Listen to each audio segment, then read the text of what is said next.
ஸ்ரீ மகாபெரிவா திருவடிகள் சரணம். என்னோடய சேனலை தொடர்ந்து ஃபாலோ பண்ணுற அத்தனை பேருக்கும் நன்றி. என்னோடய சேனலில் புது பரிகாரங்கள், சக்தி மிகுந்த ஸ்லோகங்கள் அத்தனையும் கொடுத்துட்ருக்கேன். உங்களுக்கு ரொம்ப உபயோகமாக இருக்கும்னு நம்புகிறேன்.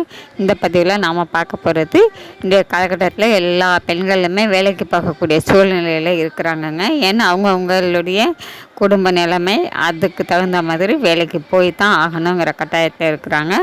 அப்படி இருக்கும் பொழுது அவங்களுக்கு ஏதோ ஒரு வகையில் அடுத்தவங்களால் பிரச்சனைகள், அதாவது கூடவே இருந்து தொல்லை கொடுக்குறவங்களும் இருக்கிறாங்க, இல்லை கண்ணுக்கு தெரியாமல் இருந்து தொல்லை கொடுக்குறவங்களும் நிறைய பேர் இருக்கிறாங்க. அந்த மன உளைச்சல்லையே ரொம்ப கஷ்டப்பட்டு நமக்கு ஏதாவது ஆகிவிடுமோ அப்படிங்கிற பயத்திலேயே ரொம்ப பேர் வாழ்ந்துக்கிட்டே இருக்கிறாங்க. வெளியிலேயும் சில பிரச்சனைகளை சொல்லவும் முடியலை. அந்த மாதிரி பிரச்சனைகளை நிறைய பேரும் இன்றைக்கி வாழ்ந்துக்கிட்டு இருக்கிறாங்க.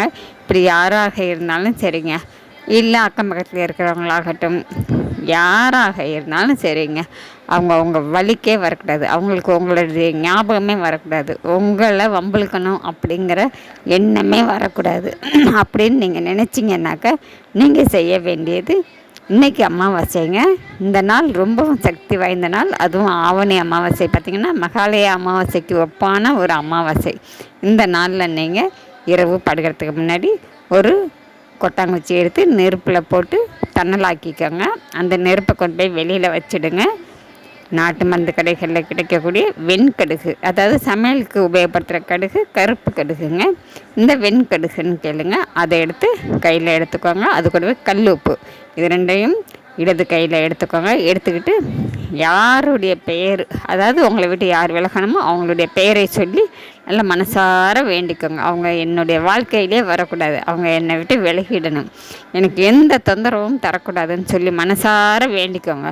வேண்டிக்கிட்டு என்னை விட்டு அவங்க விலகிடணும், என்னை விட்டு அவங்க தூரமாக போயிடணும்னு சொல்லி உங்கள் தலையை வலதுபுறமாக 3 முறை மட்டும் சுற்றிக்கோங்க. சுற்றிட்டு இறக்கிடுங்க 3 முறை. மறுபடியும் இடது பக்கம் சுற்ற வேணாம். ஒரு தடவை மட்டும் சுற்றிட்டு அப்படியே இறக்கி அந்த எரியக்கூடிய நெருப்பில் போட்டுடுங்க. நல்லா வெடித்து சிதறிடும். அதை தூக்கி வீட்டுக்கு, அதாவது வெடித்து சிதறினதுக்கப்புறம் அந்த தணலை எடுத்து மறுபடியும் வீட்டுக்குள்ளே இட்டு வந்துட வேணாம்.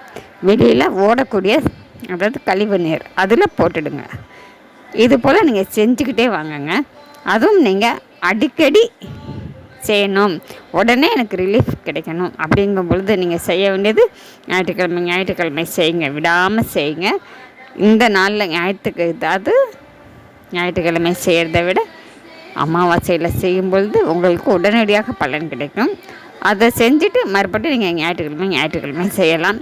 இல்லை அமாவாசைக்கு மட்டுமே நான் செஞ்சால் போதும்னு நினைக்கிறவங்க அதே மாதிரி செய்யுங்க. இந்த 2 பொருளும் உங்களுடைய எதிரிகளுக்குங்க தக்க பதிலடி கொடுக்கக்கூடியதாக இருக்குங்க. உங்களை விட்டு விலகக்கூடியதாகவும் இருக்கும். செஞ்சு தான் பாருங்கள். நம்ம அடுத்த